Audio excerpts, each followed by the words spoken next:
Olá, 27 de setembro de 2004. Começa a reunião anual da Organização Mundial de Propriedade Intelectual.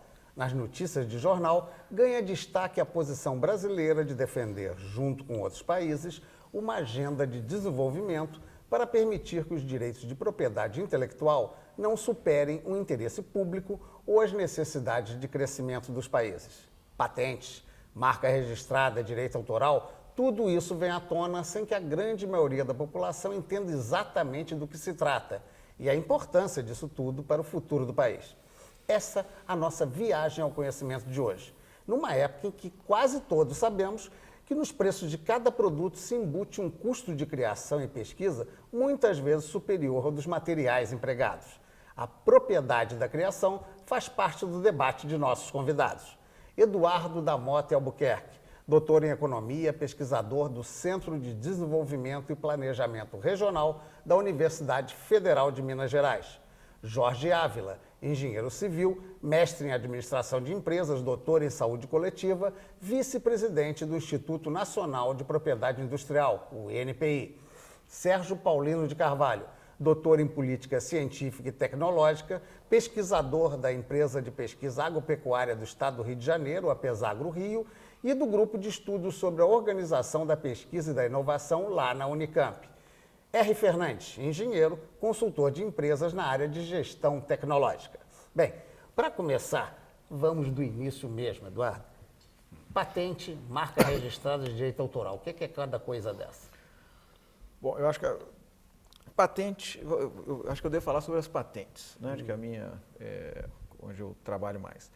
Patente é um monopólio temporário atribuído a uma inovação técnica, a um novo produto, a um novo processo, né, que garante aquele, né, inventor, seja ele um inventor individual, seja uma empresa, que durante a vigência da patente, hoje em 20 anos, né, ele tenha direitos exclusivos, né, sobre aquele novo produto ou novo processo.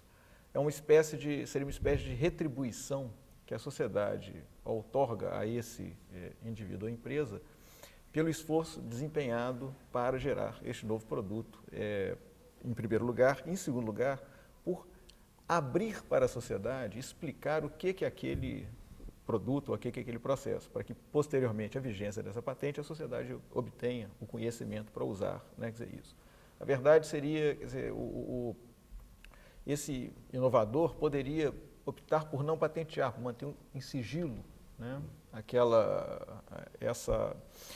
essa inovação, né? Então, nesse sentido, a sociedade não tem nada a oferecer em troca, né? Quer dizer, ele está correndo o risco de ser, né, alguém copiar, etc., descobrir como que faz e fazer. Mas, então, a patente tem essa troca, né, quer dizer, entre a sociedade, que vai conhecer, né, quer dizer, o que o inovador fez, e em troca dar esse monopólio. Bem, vamos ter vários aspectos aí que nós vamos aprofundar daqui a pouco. Deixa eu pegar com a Ávila aqui o que faltou. A marca registrada, a questão de direito autoral. Marca registrada é INPI, né? Puro, Sim. Não? INPI é patente, marca, na verdade toda a propriedade industrial que inclui várias modalidades, né? Indicações geográficas. Marca registrada, a maneira mais simples de dizer, é que todo mundo conhece as marcas famosas. Né? É como se fosse uma identidade de um produto / de um produtor. Né? A marca funciona como se fosse um atestado de confiabilidade e tem a ver bastante com a proteção ao consumidor. Ou seja, quando você compra um produto de uma marca conhecida, você está comprando o quê? Você está comprando a segurança de que aquele produto foi confeccionado dentro de certos padrões de qualidade que você espera ver reproduzidos em todos os itens no qual aquela marca comparece. Então, a marca ela é um privilégio, usar o nome da marca, um privilégio para quem produz, que construiu a reputação da marca. E a sociedade lhe garante, o Estado lhe garante o direito exclusivo de usar aquela identidade criada com a reputação ao longo do tempo. A propriedade intelectual está associada mais à noção de patente, no caso, ou também é da marca? Não, propriedade intelectual, num termo genérico, que diz respeito a patentes, marcas, direitos de autor, indicações geográficas, assim, grandes campos seria a propriedade industrial, que tudo aquilo que protege é conhecimento relacionado com produtos, tá certo? E o direito de autor, que protege conteúdos. Que é mais aquela coisa do autor de teatro, da perna do livro. Sim. Não é isso? Programa de computador é uma espécie de direito Isso. de autor, tá certo? Que é bastante discutido hoje em dia, até por conta da visão que se tem de pirataria. Sim, né? a pirataria, a primeira coisa que nos vem à cabeça é a cópia ilegal de CDs, de música, não é isso? Na verdade, quando fala cópia do CD, você está copiando o quê? O conteúdo do CD. Isso. Tá certo? Então, o conteúdo é protegido por direito de autor. Vamos ver aqui com duas facetas diferentes. Eu pegaria com o Sérgio primeiro. Normalmente, numa instituição pública, o trabalho não é criação isolada. E aí, como é que fica? Quem criou? Às vezes não são grupos de pesquisadores. Você que trabalha, por exemplo, com uma pesquisa na área de agropecuária, que é uma parte bem avançada no Brasil. Como é que fica? Quem que é dono do quê? Quem que é autor do quê? Bom, primeiro,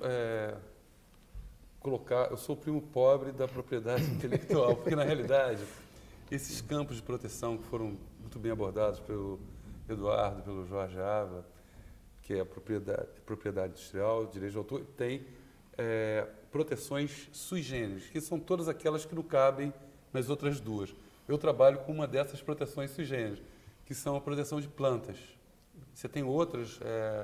No caso, o conhecimento tradicional associado à biodiversidade é um tipo de proteção que você não tem como operar nas mais importantes, são os direitos de autor e propriedade industrial.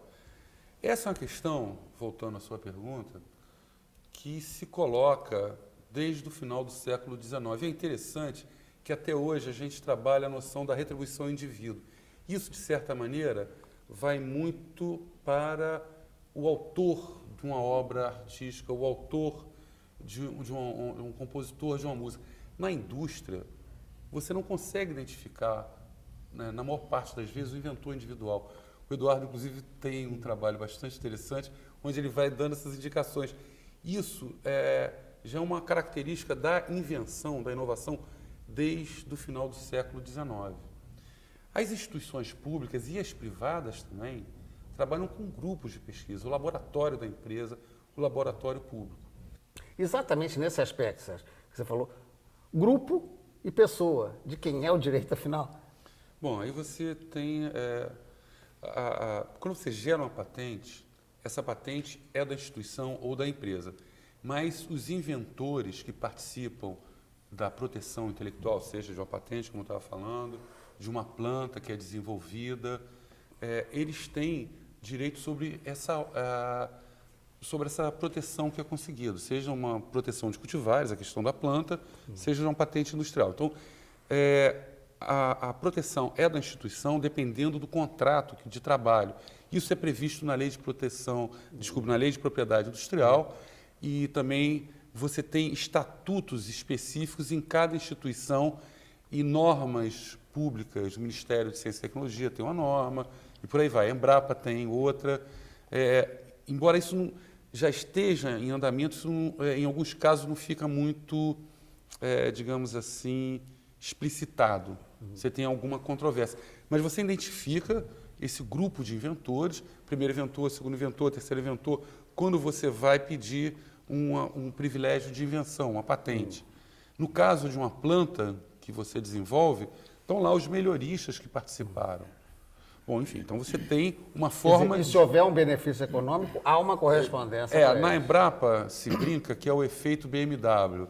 Houve uma controvérsia muito grande quando foi implantada a legislação de proteção de plantas, proteção de cultivares, que é o nome da lei.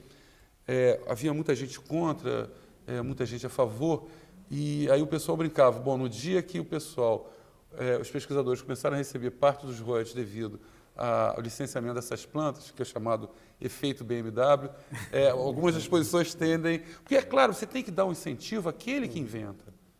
Quer dizer, seja uma instituição pública, seja uma empresa. Tá, aí Deixa eu dar uma palhinha sobre essa questão de distribuição de resultado, né? Que os gastos com pesquisa e desenvolvimento têm aumentado barbaramente nos últimos anos. E o padrão hoje de fazer pesquisa é uma pesquisa multi-institucional, envolve várias instituições, várias empresas. Também. Então, fica absolutamente crucial que você tenha contratos muito bem feitos que rezem, que especifiquem como vão se distribuir os resultados dessa pesquisa, caso ela seja bem sucedida ao final. Então, isso é um aspecto importantíssimo quando a gente se pensa estratégias de pesquisa e desenvolvimento de empresas, políticas de desenvolvimento tecnológico, você ter clareza de que essa repartição futura dos resultados tem que estar combinada antes, porque depois a coisa complica. Deixa eu só, com a R. Fernandes, colocar um aspecto pelo seu passado na iniciativa privada e pela assessoria. No caso da empresa pública, é muito comum que esse pesquisador entra ali e fica direto, até porque há uma certa estabilidade de vínculo. No caso da empresa, e ela tendo um interesse econômico muito concentrado naquela descoberta, é mais rigoroso isso? Qual é o peso disso? Bom, no caso da empresa privada, não foge muito os critérios da empresa pública e mesmo da universidade. Acho até, na minha maneira de entender e ver, minha experiência nessa área, a empresa privada, ela busca, inclusive, privilegiar o inventor através de prêmios e recompensas estabelecidos, muitas vezes, através de protocolos internos da própria empresa, né?